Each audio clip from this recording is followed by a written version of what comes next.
Hello viewers, সবাই কেমন আছেন? আশা করি অনেক ভালো আছেন। আমি কখনোই জাহিদ খানকে বিয়ে করব না, কথাটি বললেন চিত্রনায়িকা স্বপ্ন বুবলি। ভিউয়ার্স, ভিডিওটি দেখুন, চ্যানেলটি সাবস্ক্রাইব করে দিন। ঢাকার এক ব্যস্ত বিকেল, গণমাধ্যম কর্মীদের ভিড়ে টলমল করছিল পুরো প্রেস কনফারেন্স রুম। আলো ঝলমলে ক্যামেরার ফ্ল্যাশ, মাইক্রোফোনের সারি আর সাংবাদিকদের কৌতূহল চোখে চোখে রাখা উত্তেজনা।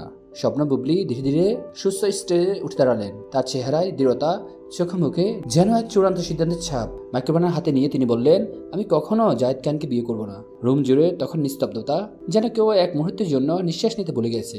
সাংবাদিকদের কেউ কেউ চমকে গেলেন, কেউ আবার দ্রুত তাদের ক্যামেরার রেকর্ডিং বাটনে চাপ দিলেন। কয়েকদিন আগের ঘটনা গুঞ্জনের প্রথম ছড়ায় এক বিনোদন পত্রিকার কলামে। লেখা ছিল, শাকিব খানকে ভুলে নতুন করে জাহিদ খানের প্রেমে মজেছেন বুবলি। এরপর থেকে সোশ্যাল মিডিয়া তোলপাড়। কেউ বলেছে এটা নিছক গুজব, আবার কেউ এটাকে সত্যি ধরে নিয়ে নতুন গসিপ তৈরি করছে। বুবলি এসব গুজবে একেবারেই বিরক্ত।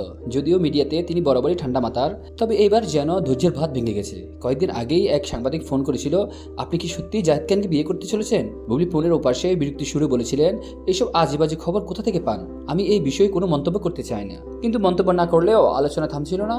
তাই শেষমেশ তিনি নিজেই মুখ খোলার সিদ্ধান্ত নিলেন। স্টেজে দাঁড়িয়ে তিনি বললেন, আমি বরাবরই চুপ থেকেছি, কিন্তু এবার আর নয়। মিডিয়া যেসব গুজব ছড়ানো হচ্ছে সেগুলো একদম ভিত্তিহীন। জাহিদ খান একজন সহকর্মী মাত্র, তার সঙ্গে আমার কোনো ব্যক্তিগত সম্পর্ক নেই। আর বিয়ে, সেটা তো ভাবনার বাইরে। একজন সাংবাদিক প্রশ্ন করলেন, কিন্তু জাহিদ খান কি কখনো আপনাকে প্রেমের প্রস্তাব দিয়েছেন? বুবলি একটু হাসলেন, তারপর বললেন, এই প্রশ্নটার উত্তর জাহিদ খানই দিতে পারবেন। তবে আমার তরফ থেকে বলছি, আমি কখনো তাকে সেই সুযোগ দিইনি বা দেবও না। আরেকজন বললেন, আপনি এত জোর দিয়ে বলছেন কেন? বুবলি নিঃশ্বাস নিয়ে বললেন, কারণ আমি চাই না মানুষ ভুল ধারণা পাক। আমার জীবন আমার মতো করেই সাজাতে চাই। মিডিয়ার মন গড়া গল্পে আমার বাস্তব জীবন চলে না। অন্যদিকে জাহিদ খান এই বক্তব্যের পর সোশ্যাল মিডিয়ায় নিজের প্রতিক্রিয়া জানালেন, আমি বুবলির ব্যাপারে কখনো কিছু বলিনি। তার প্রতি আমার সম্মান আছে।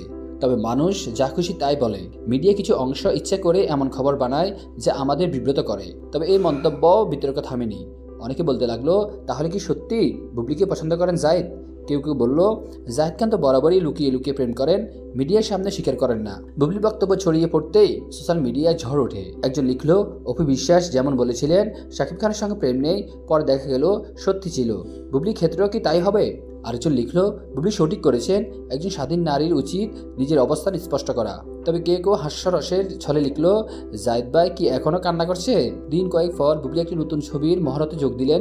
সাংবাদিকরা আবার প্রশ্ন করলেন, কিন্তু তিনি হেসে বললেন, আমি যা বলার বলে দিয়েছি, এখন কাজে ফোকাস করতে চাই। অন্যদিকে জাহিদ খান নতুন সিনেমার শুটিংয়ে ব্যস্ত হয়ে গেলেন। তবে বিনোদন দুনিয়ার একবার আলোচনায় এলে সেটা সহজে মুছে যায় না। কিছুদিন পর নতুন কোনো গুঞ্জনে উঠে আসবে, আর মিডিয়া তখন সেদিকেই ঝুঁকবে। তবে এই ঘটনার পর এক জিনিস স্পষ্ট হলো, বুবলি নিজের জীবন নিয়ে সিদ্ধান্ত নিতে জানেন, এবং তিনি যা চান না সেটা পরিষ্কার জানিয়ে দিতে পেছপা হন না।